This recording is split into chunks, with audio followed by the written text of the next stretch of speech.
हाच तो आगीत जळणारा कांदा, ज्याला आज बाजारात भाव मिळतोय 3 रुपये किलो. पण या 3 रुपयांमागे बियाणं 2 रुपये, खत 3 रुपये आणि मजुरी 4 रुपये, वाहतूक, हवामानाचा फटका, साठवण, एकूण 12 रुपये किलो खर्च. आणि शेतकऱ्याच्या हातात काय? तर फक्त आणि फक्त 3 रुपये. सरकार म्हणतं 12 रुपये 35 पैसे दराने कांदा खरेदी करतो. पण हा निर्णय कुणासाठी? बाकीच्या हिशोबाचं काय? तो तर आज या आगीत दिसतोय. मग हा शेतातला कांदा जाळायला शेतकरी वेडा झालाय का?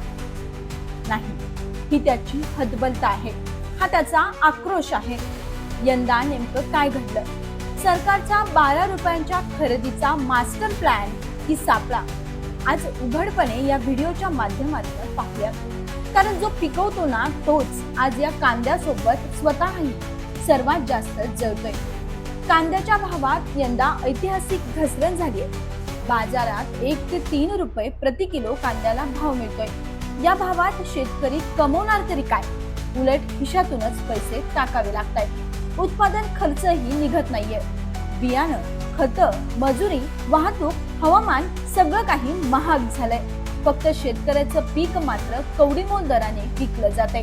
म्हणून एखादा कांदा जाळतोय, एखादा कांदा रस्त्यावर फेकतोय, तर एखादा हमी भावासाठी आक्रोश करतोय. शेतकरी नेते आणि संघटना आक्रमक झाल्याचं पाहायला मिळतंय. मी भगवान साबळे, माझा 4 एकर कांदा होता. तर त्या ह्याच्यातला 4 एकर मधला 2.5 एकर कांदा आहे, हा पेटून दिलेला 2.5 एकरावरला कांदा पेटून दिलेला आहे मी. तर हा कांदा काढण्यासाठी जवळजवळ 1 ते 1.5 महिना कालावधी गेला. आणि आता मी व्यापाऱ्याला फोन केला तर कालची पट्टी, आज एका गाडीची पट्टी आलेली आहे फक्त 4,000 रुपये. तर काढणीचा आणि काटणीचा मजुराचा खर्च निघलेला नाही. माझ्यावर आज जवळजवळ 3 ते 4 लाख रुपये ह्याचा कांद्याचा लावणीपासून काढणीपर्यंत 4 लाख रुपये खर्च झालेला आहे. पण वरच्या मजल्यावर बसलेल्यांना यातलं दुःख ऐकूच येत नाहीये. सरकार म्हणतं 12 रुपये 35 पैसे दराने खरेदी करू. पण शेतकरी विचारतो, हा दर कोणत्या हिशोबाने? जेव्हा माझा खर्चच 12 रुपये आहे तेव्हा नेमका मला फायदा कुठे? आता विषय असा आहे की सरकार आता कमी दरात कांदा खरेदी करेल, मग तो साठवून ठेवेल आणि मग भाव वाढल्यावर बाजारात तो कांदा सोडेल. म्हणजे काय होईल? तर तेव्हाही परत कमी दराने कांदा विकला जाईल आणि पुन्हा भाव घसरेल. यालाच तर म्हणतात बाजार नियंत्रण. पण मग या खेळात फायदा कुणाचा? सरकारचाच ना. नुकसान कुणाचं? तर अर्थात शेतकऱ्याचं. शेतकरी 3,000 रुपयांनी खरेदीची मागणी करतोय, पण त्या मागणीकडे दुर्लक्ष केलं जातंय. फक्त 12 रुपये 35 पैशाचा गाजावाजा आणि पोस्टरवरील घोषणा. आज या धुरात कांदा जळत नाहीये. इथं शेतकऱ्याचं भविष्यही हळूहळू राख होतंय.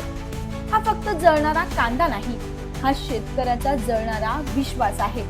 भाव नाही, हमी नाही आणि कुठेही ठाम भूमिका नाही. फक्त आणि फक्त आश्वासनं, फक्त आणि फक्त घोषणा, फक्त राजकारण. शेतकरी अजूनही विचारतोय, मी जगू तरी कसं? जो देशाला अन्न देतो त्यालाच न्याय नाही. तुम्हाला काय वाटतं? हा सरकारचा मास्टर प्लॅन आहे की शेतकऱ्यांसाठी सापळा? कमेंट करून नक्की कळवा. आणि अशाच माहितीपूर्ण व्हिडिओसाठी ॲग्रोड्रीम मराठीला सबस्क्राईब करायला विसरू नका.